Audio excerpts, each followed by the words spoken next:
বিসমিল্লাহির রহমানির রহিম। আসসালামু আলাইকুম প্রিয় শিক্ষার্থীবৃন্দরা, আমি আরও একবার সিসিআর মডেল কলেজের পক্ষ থেকে আপনাদের সমাজকর্ম প্রথম পত্রে পঞ্চম অধ্যায়ে আমি পড়াচ্ছি। আপনাদের আজকের আমাদের আলোচ্য যে বিষয়টা সেটা হচ্ছে সমাজকর্ম ও নৃবিজ্ঞানের সম্পর্ক। পেশাদার সমাজকর্ম বৈজ্ঞানিক জ্ঞানের ওপর সৃষ্টিশীল একটি বাস্তবিক বিষয় যা সামাজিক বিজ্ঞানের সাথে সম্পর্কিত।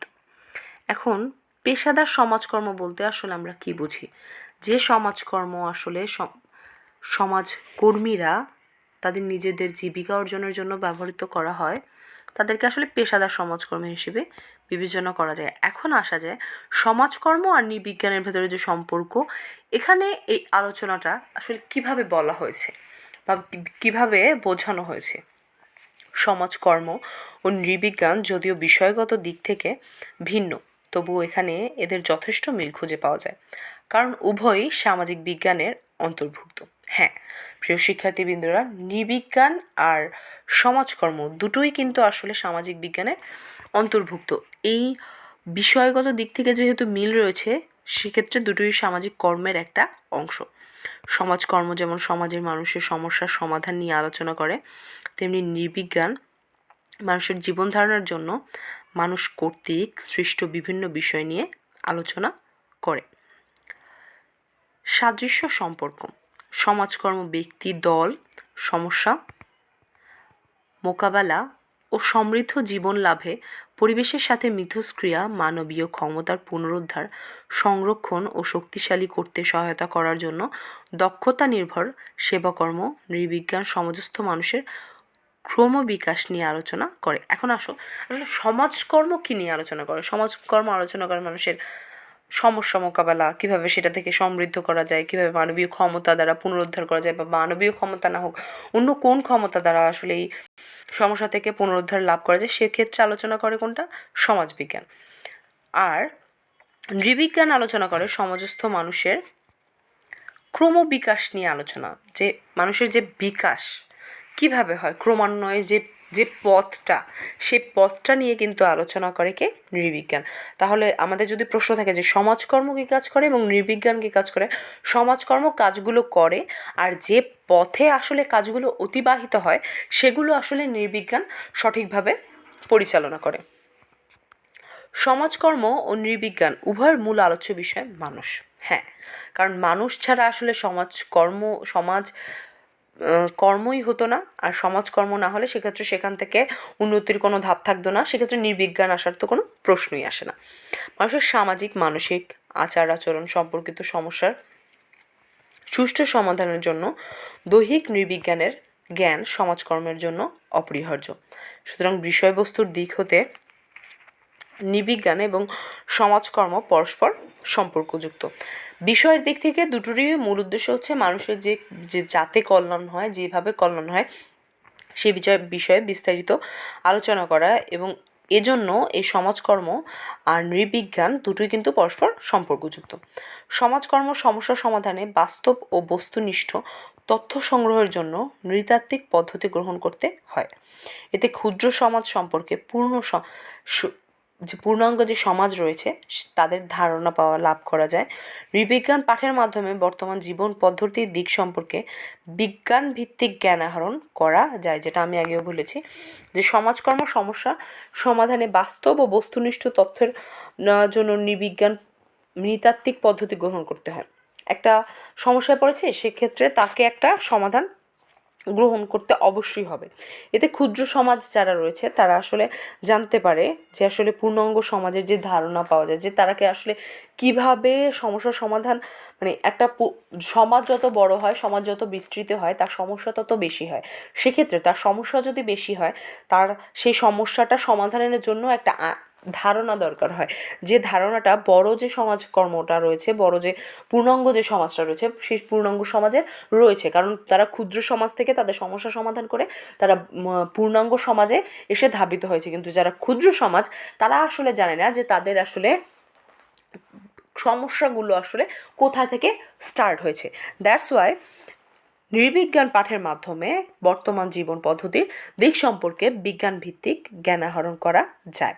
সুতরাং যে পথটা যে হেঁটে চলা, যেটা আমি বললাম যে হ্যাঁ, ক্ষুদ্র সমাজ থেকে বিশাল জায়গা যে পূর্ণাঙ্গ সমাজ রয়েছে তাদের মধ্যে একটা ধারণা রয়েছে। এই ধারণা থেকেই কিন্তু আসলে বিজ্ঞান ভিত্তিক যে তারা কিভাবে ওই স্তর থেকে ওই যুগ থেকে এই যুগে এসেছে, এক্ষেত্রে একটা বিজ্ঞান ভিত্তিক আলোচনা এবং একটা বিজ্ঞান ভিত্তিক কথাবার্তা পুরো সুন্দরভাবেই এবং জ্ঞান আহরণ করার বিষয় এখানে রয়েছে। নৃবিজ্ঞান অধ্যয়নের মাধ্যমে সমাজকর্মীরা সমাজ ও সংস্কৃতির বিভিন্ন দিক সম্পর্কে বস্তুনিষ্ঠ জ্ঞানার্জন সক্ষম হয়। মানুষের আচার আচরণ ও ব্যক্তির দৈহিক গঠনের প্রভাব সম্পর্কে বস্তুনিষ্ঠ জ্ঞান দান করে দৈহিক নৃবিজ্ঞান। নৃবিজ্ঞান অধ্যয়নের মাধ্যমে, নৃবিজ্ঞান পড়ার মাধ্যমে সমাজকর্মীরা সমাজ ও সংস্কৃতির বিভিন্ন অনেক বিষয়বস্তু আছে যেগুলো আসলে ব্যক্তি নির্ভর এবং বস্তুনিষ্ঠ জ্ঞান অর্জন করতে সক্ষম হয়। মানুষের আচার আচরণ, তার দৈহিক গঠনের প্রভাব সম্পর্কে বস্তুনিষ্ঠ জ্ঞান দান করে দৈহিক নৃবিজ্ঞান। নৃবিজ্ঞানের আসলে কয়েকটা ধাপ রয়েছে, যার ভেতরে দৈহিক নৃবিজ্ঞান একটি, এবং মানুষের আচার আচরণ এবং চলাফেরা এটি আসলে এই দৈহিক নৃবিজ্ঞানের ভেতরে অন্তর্ভুক্ত। সমাজ ও মানুষের উদ্ভব ও বিকাশে আত্মবিশ্বাসী না হয়ে কোনো প্রকার মানব কল্যাণে অগ্রসর হওয়া যায় না। আপনি যে কোনো একটা কাজ করতে যাবেন, যে কোনো একটা কর্ম পদ্ধতিতে অগ্রসর হতে যাবেন, আপনার আত্মবিশ্বাসটা সবার আগে সেখানে প্রয়োজন। কারণ আপনি যদি আগে থেকেই ধরে রাখেন যে না, আমি এই কাজটা করছি, এই কাজটা হবে না, এটা টোটালি ফেল হবে, সো দ্যাটস ওয়াই ওখানে ও কাজের সফলতার কোনো প্রয়োজনই মনে হয় না, সেখানে ও কাজটা ফেল হবেই, বাই হুক আর বাই ক্রুক। তাই বলা যায় সমাজকর্ম নৃবিজ্ঞানের জ্ঞানের ওপর বেশি নির্ভরশীল। সমাজের সমস্যাকে বুঝতে বা জানতে হলে সে সমাজের বৈশিষ্ট্যকে বুঝতে হবে। সমাজ কীরকম, সেক্ষেত্রে সমাজের ধারণা পেতে হলে আমাদের আগে যেটা করতে হবে সেটা হচ্ছে সমাজের বৈশিষ্ট্য সম্পর্কে জানতে হবে, সমাজের ভেতরকার কথাবার্তা সম্পর্কিত জানতে হবে, সমাজে যদি কোনো সমস্যা থাকে সে সম্পর্কিত জানতে হবে। সে সম্পর্কিত যদি তারা জানতে পারে, সেক্ষেত্রে আসলে তাদের সমস্যার সমাধান খুব ইজি হয়ে যাবে এবং তারা আরও বেশি উন্নতি লাভ করতে পারবে।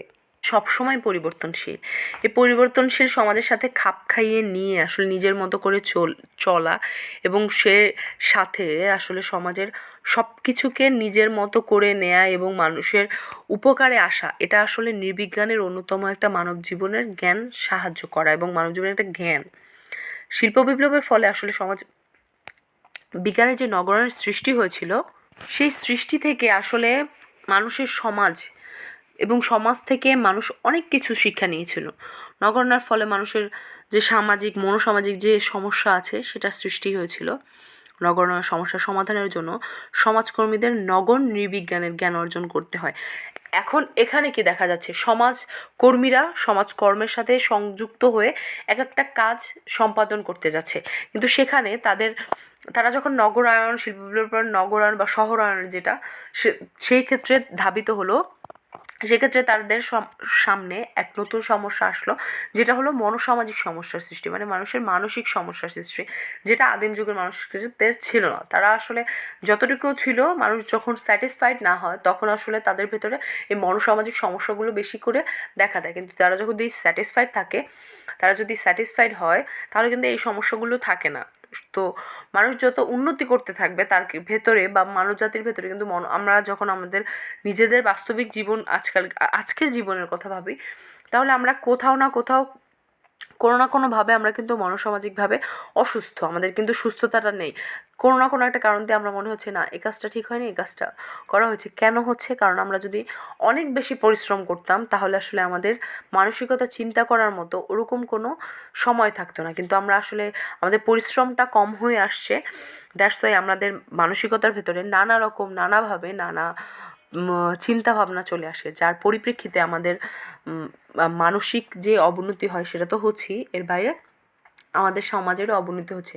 কিন্তু এই সব কিছুর উপরে যেটা রয়েছে সেটা হচ্ছে নৃবিজ্ঞান আর মনোবিজ্ঞানের মানে সমাজকর্মের যে সম্পর্ক, সেই সম্পর্কের মাধ্যমে আসলে সমাজ কতখানি উন্নত হয়। হ্যাঁ, সমাজ অনেকখানি উন্নত হয়, কারণ এক একটা পথ সামনের দিকে আগানো মানে এক একটা নৃবিজ্ঞানকে সামনের দিকে এগিয়ে নিয়ে যাওয়া। সেক্ষেত্রে সেই চলার পথে হয়তো কোনো বাধা বিপত্তি অবশ্যই আসবে, সেই বাধা বিপত্তি থেকেই একটা কিছু শিক্ষা নেয়া এবং নতুনভাবে শিখে সেটাকে আবার অন্য একটা সমাজকে সচেতন করা যে দেখো আমরা আমাদের সমাজটাকে এভাবে গড়েছি, আমাদের সমাজটা আমরা নিজেদের হাতে এভাবে করে সমস্যাগুলো হয়েছে, এগুলো থেকে তোমরা পরিত্রাণ হও, তোমরা যাতে তোমাদের সমাজগুলো বা সমাজটা সুন্দরভাবে গড়ে তুলে সুখী সুন্দরভাবে মানুষদের নিয়ে বসবাস করতে পারো। সুতরাং প্রিয় শিক্ষার্থীবৃন্দরা, আপনাদের আমার এই সংক্ষিপ্ত ক্লাসটি আজকে এখানেই শেষ হচ্ছে। আপনারা সবাই ভালো থাকবেন, সুস্থ থাকবেন। আসসালামু আলাইকুম।